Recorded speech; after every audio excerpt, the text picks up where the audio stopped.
After the American Revolution, George Washington was arguably the most powerful person in America and certainly the world at that point. He led the Continental Army to victory. The army was loyal to him, and here's what you did back in those days. When you had the army was loyal to you, you took power, you took authority, and you ran with it. Some suggested that Washington did the same, that he become America's first king. History had seen this pattern time over time over time. Military heroes become rulers. Generals often become dictators. Power is seized and then held. Once you have it, you keep it until someone takes it away from you. But Washington did something no one expected. On December 23rd, 1783, he walked into the Maryland State House in Annapolis and addressed the Continental Congress. And what he said to them was that he was resigning his commission as commander of the army. He voluntarily gave up his power.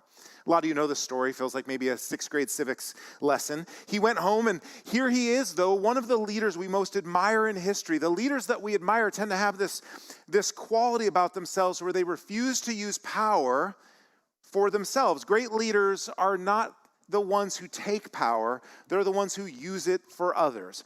Okay, so I say things, I put them on screens, and you have them in your notes, and obviously you can challenge them and maybe not even agree with them. So here's what I want to start out with this morning. Turn to the people you came with or someone next to you if you're sitting alone, and the question is essentially, do you agree with this? Great leaders are the ones who take power, who are not the ones who take power, the ones who use it for others. Do you agree with that idea? Or you're like, that's not exactly how the world works, or what I see working, or what's effective, or I agree completely, whatever. Take a minute, chat about that, and then we'll be back, okay?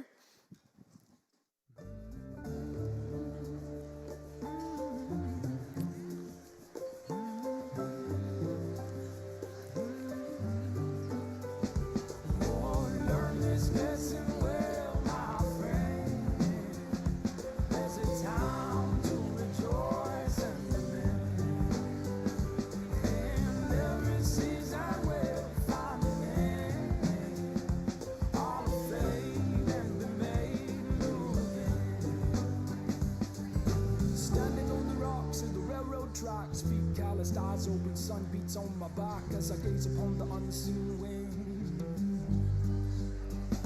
And they are wandering, whispering wisdom that's eternal, from the heart to the mind, to the hand, to the journal. Now the color of the sea to the cleft of their rock. And it's all right, take about 10 seconds. All right, let's frame this up a little different, because we're not dealing with continental armies and kingdoms. Let's just put it in a generic form of two companies, right? Two companies face a very difficult crisis, but they're similar. Both companies are losing money. Both companies are under immense pressure for their shareholders and their brand. Both companies have leaders who have to make difficult decisions. So the first leader responds this way. They call the board together, and within weeks, they've made the difficult decision to make thousands of layoffs, and their work staff is down. At the same time, you've seen this type of work in the headlines. The leaders receive large bonuses. Something feels off. You're laying people off, and yet you're rewarding yourself for underperforming. Now let's compare that to a different kind of context, because that's where the people exist to protect the leader. This is a made-up story, but I shared it this morning, and someone came up to me. They're like, I actually got laid off this week exactly in this type of dynamic. Now contrast that with another company facing a similar situation. Their CEO gathers the leadership team and then does something unusual. They say, look, what we're going to do is not cut jobs, we're going to cut leadership salaries. Senior executives are going to take the largest reductions. Some take no pay for months, and this allows the company to get back on its feet, and that decision saves thousands of jobs. And that's an environment where the leader exists to protect the people. Both leaders have authority, both leaders have power, but one practices something I think we instinctively admire, and it's kind of in our 63 series, it's our conversation today, humility. But here's full disclosure, I think I'm totally I believe a myth on this whole humility idea. I wonder if we like it as much as we say we like it, and the books tell us we like it, and as much as it's like the quality we look for in people. I was actually talking to Dee Smith this morning. I said, Dee, am I just blind in this? I'm about to stand up there and be, humility is the great quality we all want to see in people. And Dee's like, no, it's not. Thanks. I'm about to preach a message on this thing. And he goes, no, we want effectiveness in our leaders. We want utility. We want leaders who get something done that's we deem to be good for us, often at great cost. That's okay. And so there's that. I guess I just share that tension. I'm not here to tear down any thought or construct. I want to talk about Jesus and how this idea of humility is introduced by him, and we shouldn't be so quick to go, yeah, but it's not effective. Give me effectiveness. I'll take humility in my historical heroes. Give me effectiveness at work. Give me effectiveness in how I lead. Give me effectiveness in my home. So we're kind of explored this because you can lead without humility. You can coach without humility. You can teach without humility. You can have a team without humility. You can be a parent without humility. But I think it's difficult to be somebody worth following unless you embrace humility. So in the final 2 weeks of our 63 series, which is a 9-week journey through the life, the teachings, the events, the moments of Jesus Christ, we're obviously culminating with Easter and the death and resurrection of Jesus, the foundation of the Christian message. In these final 2 weeks, Jesus is going to introduce what we'll say the most powerful leadership principle the world has ever seen. I still believe that's true. So when Jesus entered time and geography, the world had a pattern of assuming that leadership worked a certain way. This is how it worked. The higher you go, the more people serve you. The more power you have, the more people exist for your benefit to gain and increase your power. That's how politics worked. That's how military leadership worked. That's how religion worked. Authority flowed downward. We'll call it top down. Kind of makes sense, right? You have the position, it's yours, top down. And then Jesus introduces something entirely different. And you have to understand, if you're new in this series or even walking along the whole time for us, our heartbeat, we want to be with Jesus. We want to be like Jesus and do as Jesus would do. The challenge is, at least in my life, it's very easy to approach my faith as like a +1 add-on. I've got my life and the way the world works, and I need +1 Jesus. I need some Jesus also. Right? And when it works and when it doesn't work, I don't need that because I've got a pretty good handle on things. Jesus is going to not be an add-on or a commentary or a modification. He's going to be and introduce something totally different that the world has never seen. And for 2,000 years, we've been kind of living out in the reality of it. The kingdom, the way that Jesus introduces, works like this.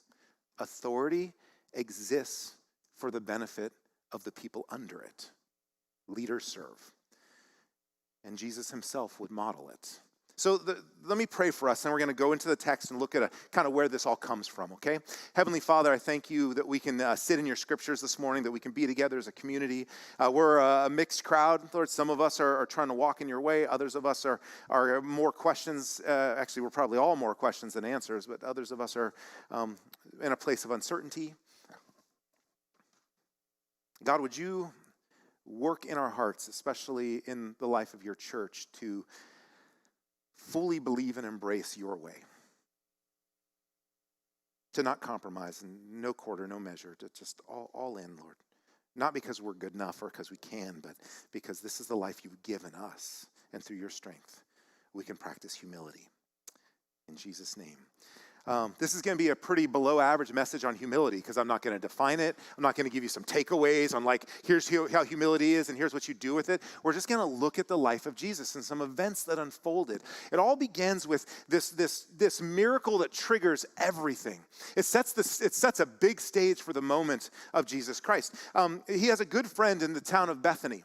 His friend's name is Lazarus. Lazarus has 2 sisters, and Jesus is very close to them. The Bible actually tells us that he loved them. And Lazarus gets sick, we think, and dies. And Jesus isn't there. The miracle worker who heals the sick, he's not there for his friend. And so he actually shows up several days later. And Lazarus' sisters are crying out and they're saying, if you'd been here, you could have done something. Well, Jesus does something. He goes into the tomb, and Lazarus is raised from the dead. This isn't someone who's just died and maybe they're in that moment between the pearly gates and Jesus whisks them back. This is someone who's been dead for about 4 days, embalmed, entombed, dead. And then witnesses see him walk out of the grave with Jesus. And Bethany, like it would anywhere, suddenly becomes a tourist attraction. You can go to Bethany and you can see a man who is dead, buried, and embalmed, walking around, talking, interacting, engaging. Jesus did this. Witnesses saw him walk out of the grave, so people traveled to see him, and eventually some people report this to the Pharisees, and that brings us into our text. We're going to be in John and Mark of the four Gospels, Matthew, Mark, Luke, and John, that tell the account of the life of Jesus. We're going to bounce in between John and Mark and see some story unfold today. So some of them went, some of the people who saw Lazarus brought back to life, some of them went to the Pharisees and told them what Jesus had done. And the chief priests and the Pharisees called a meeting of the Sanhedrin. Listen to what they say. What are we accomplishing, they ask. Here's this man performing many signs, and if we let him go on like this, everyone will believe in him. And then the Romans will come, and they'll take away both our temple and our nation.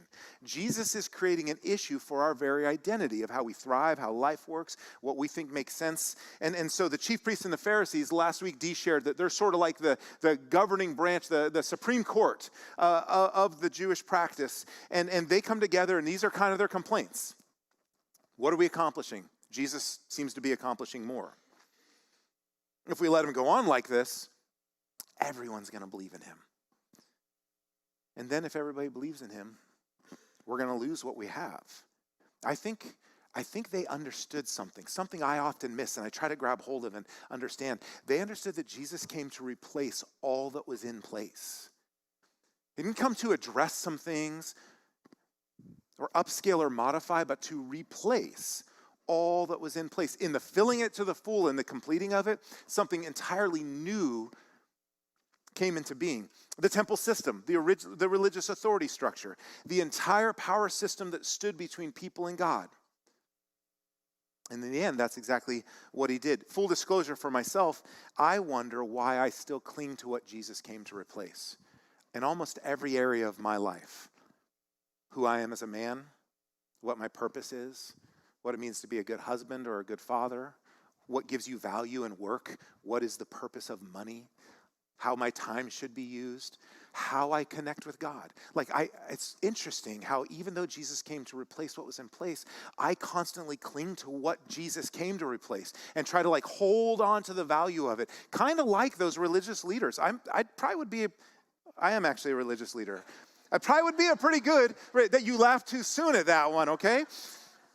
So let's go in and kind of see how the Pharisees respond. John chapter 11, verse 53. So from that day on, they plotted to take his life.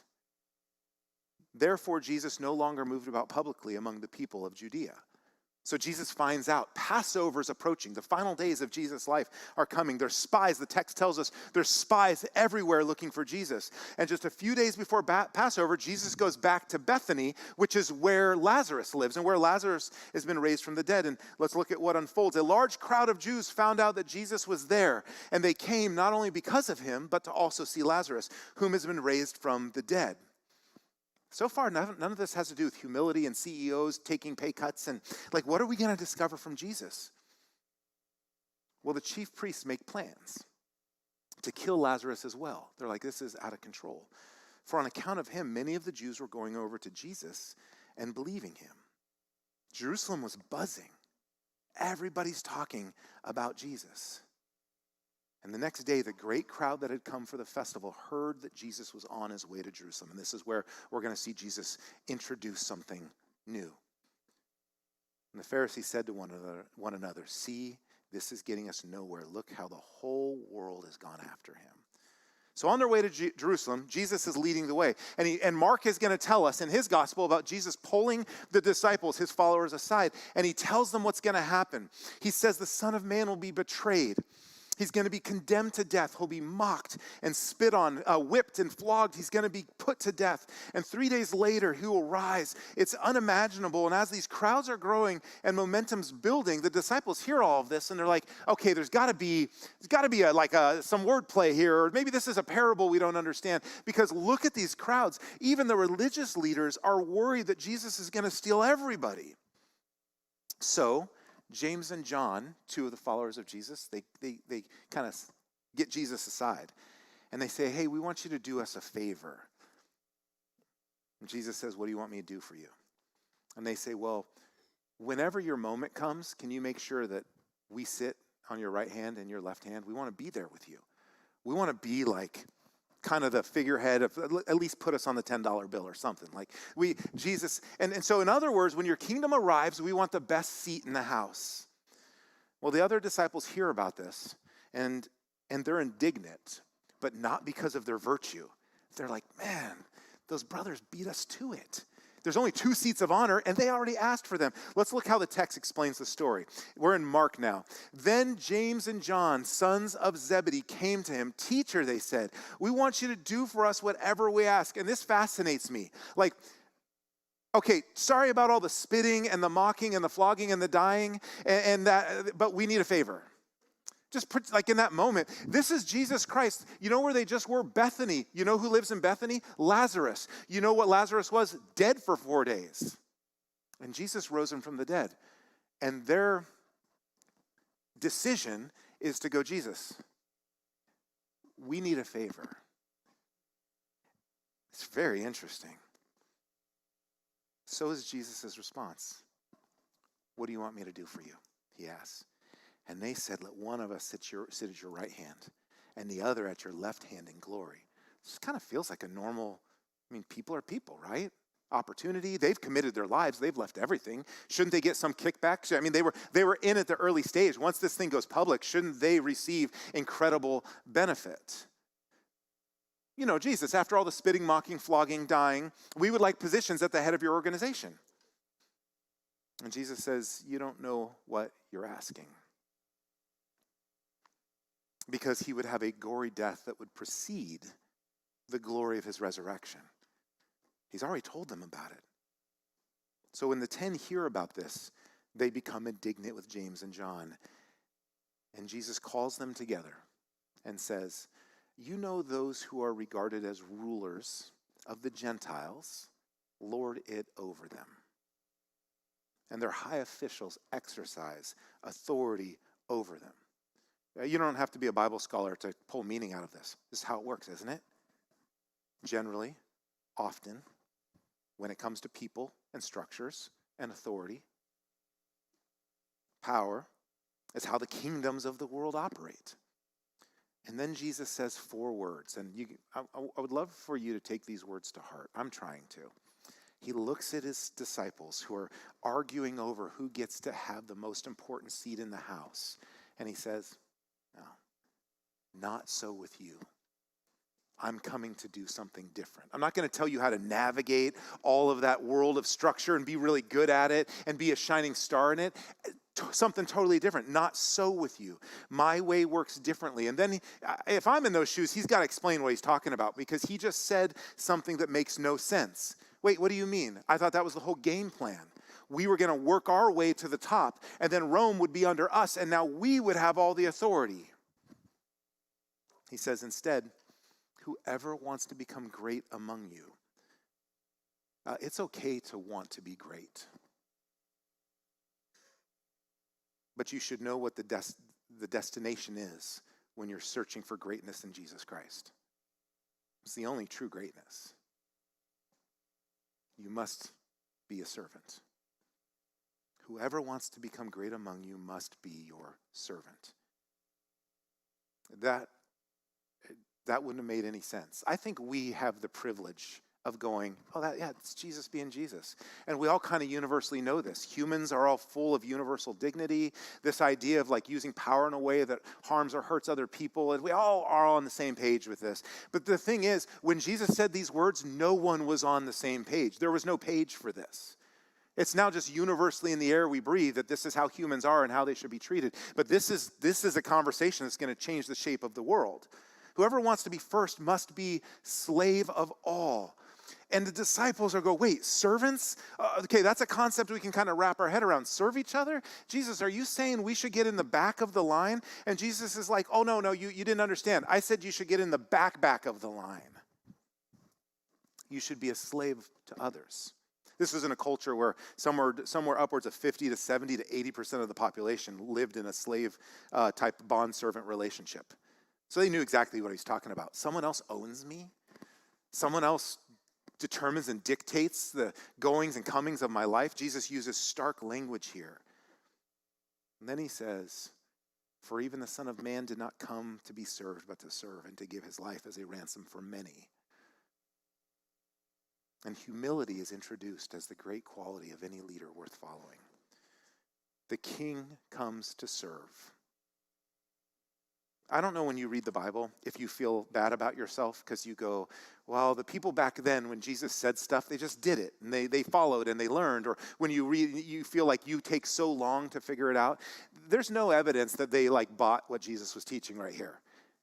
Because he pedagogically, he's introduced the teaching. Now he's going to illustrate it to them a few days later, and they still don't understand it. I'll tell you what I mean. We're going to be in John chapter 13. We're now at the Passover meal. This is the final meal Jesus has with his followers where he's going to be betrayed. This is the meal where he washes the feet of his followers. He just told them, if you want to be great, you have to get in the back of the line. And then he gets in the back of the line, and they all tell him, stop. That's not great. John 13:4 tells us that Jesus took off his outer clothing and wrapped a towel around his waist. This is a foot washing experience, and a little different now. We wear shoes. You might be a shoes on, a shoes off house, but back then this is how your house would work. All your guests would come over, and your servant would wash all of their feet before they came in your house. Be perfect for your carpets and your hardwood, right? But what unfolds here is there's supposed to be a servant in the room, and there's not. Not that we know of. Instead, Jesus takes the role of the servant, and they panic. Peter leads the charge in the panicking. He says, no, you can't, you shall never wash my feet.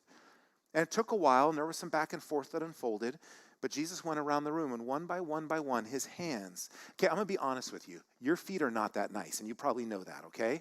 Your feet are probably gross, actually. And I'm sorry, but you might like them, but most other people think they're gross. Now, imagine if your relationship with people was they had to touch your feet. This isn't a pedicure, by the way. They had to touch your feet and wash your feet regularly. But let's take it a step further. You've just been all summer long wearing flip-flops outside in the dirt, and you love rodeo, so you wear them to the rodeo all the time.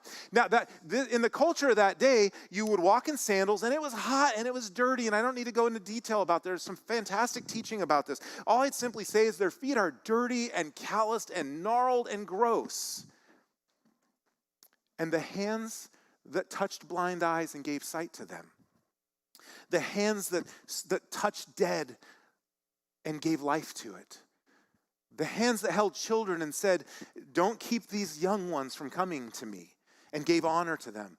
The hands that touched women who were unclean and all of society had cast out and said they have value. Those hands get down and just rub the dirt off these nasty feet. Jesus stands up, he takes off his outer garment. He wraps a towel around his waist and he begins washing the feet. It's slave work. Well, Peter panics, as you can see there. You'll never wash my feet. But Jesus does, one by one. We can imagine there was probably silence, uncomfortable silence in the room, each of them going, oh man, why did I not do it? Now Jesus is doing it. This train's in motion. What are we going to do? But remember, just a couple days earlier, he had explained to them, if you want to be great, then you're going to have to get in the back of the line. He said the way the world works is if you have power and authority, other people serve you. And he goes, not so with me. And he gives that line. The Son of Man, God himself, did not come to be served, but to serve and to give his life as a ransom for many.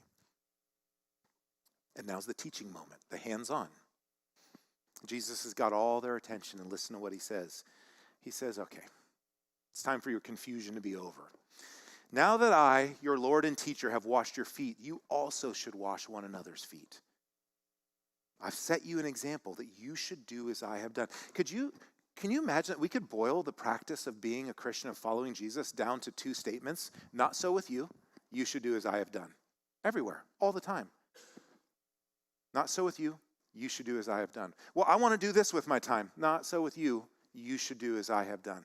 I don't want to, I can't stand that person. I don't even want to be around him. Not so with you. You should do as I have done. I worked hard for this money. Not so with you. You should do as I have done. I mean, you could fill it in over and over and over. And then he restates, even the Son of Man did not come to be served. He says, very truly I tell you, no servant is greater than his master. and nor is a messenger greater than one who sent him. So now that you know these things, you will be blessed if you do them. It's almost like it's almost like he said to them, guys, if you ever start thinking you're somebody special and that other people are not, remember tonight, find some feet and go wash them. It's interesting, in the years following the resurrection, the church did just that. That was kind of how they established themselves in the world. They had this others first mentality. Humility was born beyond a teaching on a practical level, practiced in a group of people made up of enemies, former enemies, people who had no room being in the same room together. Jesus was the king. He came to reverse the order of things. He lays down his life for others, and he requires his followers to do the same. I think a lot about, I'm like a talking head. I put words up on a screen. You're here on Sunday. I don't know why you came or did. You're here though. None of there's words on the screen. And I use a word like requires. Jesus lays down his life for others, and he requires his followers to do the same. This is the way of Jesus. It's not intuitive for me. It doesn't seem to be intuitive for the world. And I imagine it's not that intuitive for you.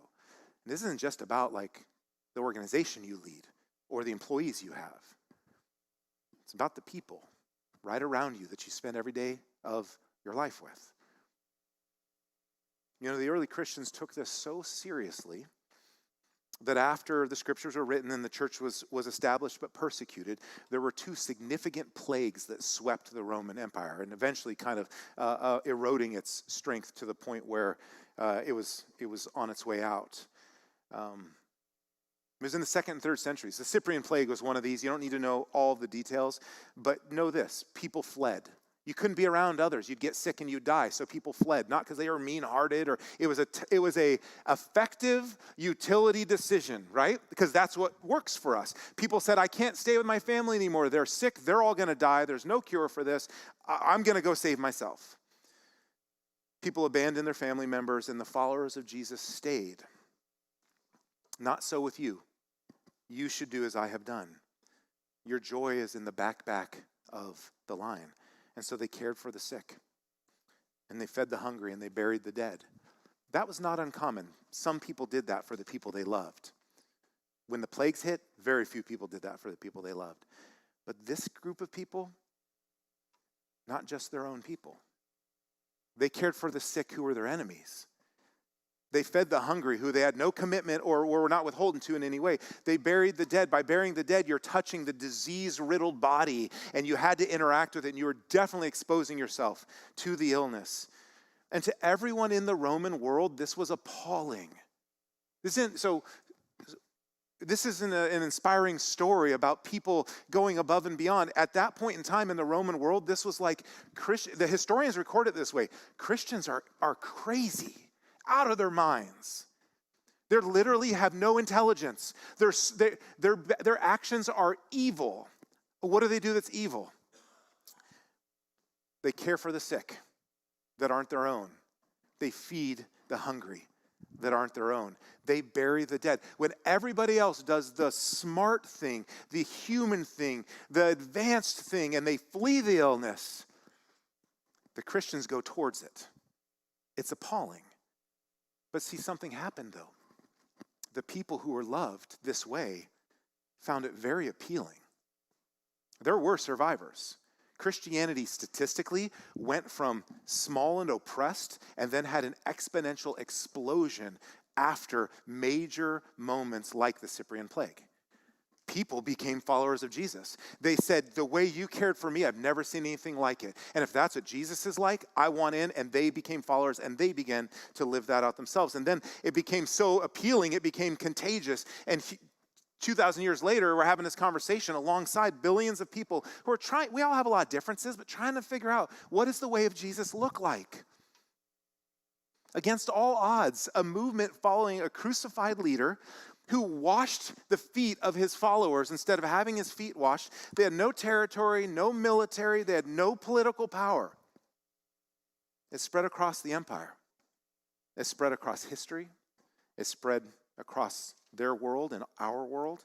spread across the hearts of men and women, spread across my heart when I was 19, 20 years old, spread across many of your hearts, because people saw something they had never seen before. Resurrection actually looked like something. It wasn't just an idea, like a church idea. God died for sins and rose from the dead. Resurrection looked like leadership that served. I was thinking about leadership that served. Put it in a practical teaching illustration. My house had a fire after Christmas Eve, or on the day after Christmas. A lot of you know that. I have to have full disclosure. It's my fault, not Dominic's fault. I should clear the air with the church, okay? But we put ashes, cold ashes, in the compost bin. It says no hot ashes. They were 2 days old. I thought they were cold. I'm sorry, you hardcore outdoor people. You should have been there, okay? So the ashes go in, and then a day and a half later, those ashes ignite our compost bin on fire, and all of our bins burn, and our propane tank, which we kept right there, felt safe, wasn't. Everything happened, okay? So I'm to blame here. I go out, my house is burning down. My fault. I did not make good decisions. Firefighters show up. The first responders are there, and you should know something about them.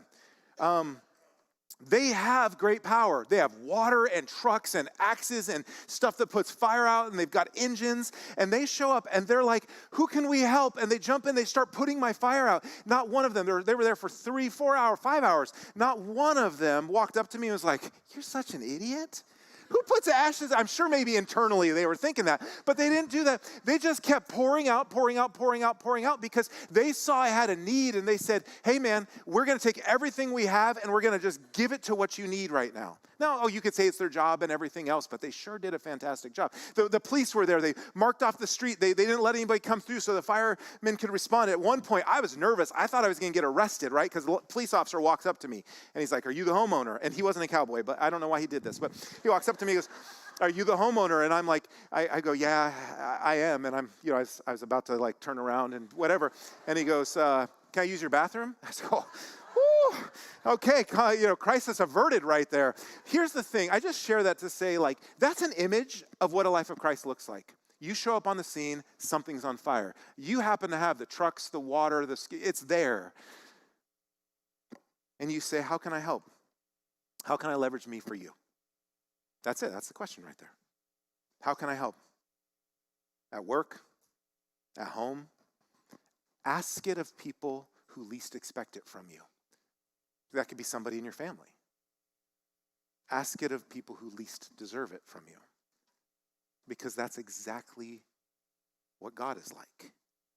God looks at our me-first world, because it is, and he says, how can I help? How can I leverage me for you? And it looks like him sending his son. The king who didn't come to be served, but to serve, to give his life for his people. So I want to give you a reflection question. Whose feet are you going to wash? I have to ask a favor. Don't do this literally. Don't go to work tomorrow, and if you're having a tough coworker thing, pull out a little basin and be like, hey, give me those piggies right here, okay? Let's get in there, right? This is a word picture. In your heart, whose feet are you going to wash? Ask the Lord about it, and then we're going to sing together.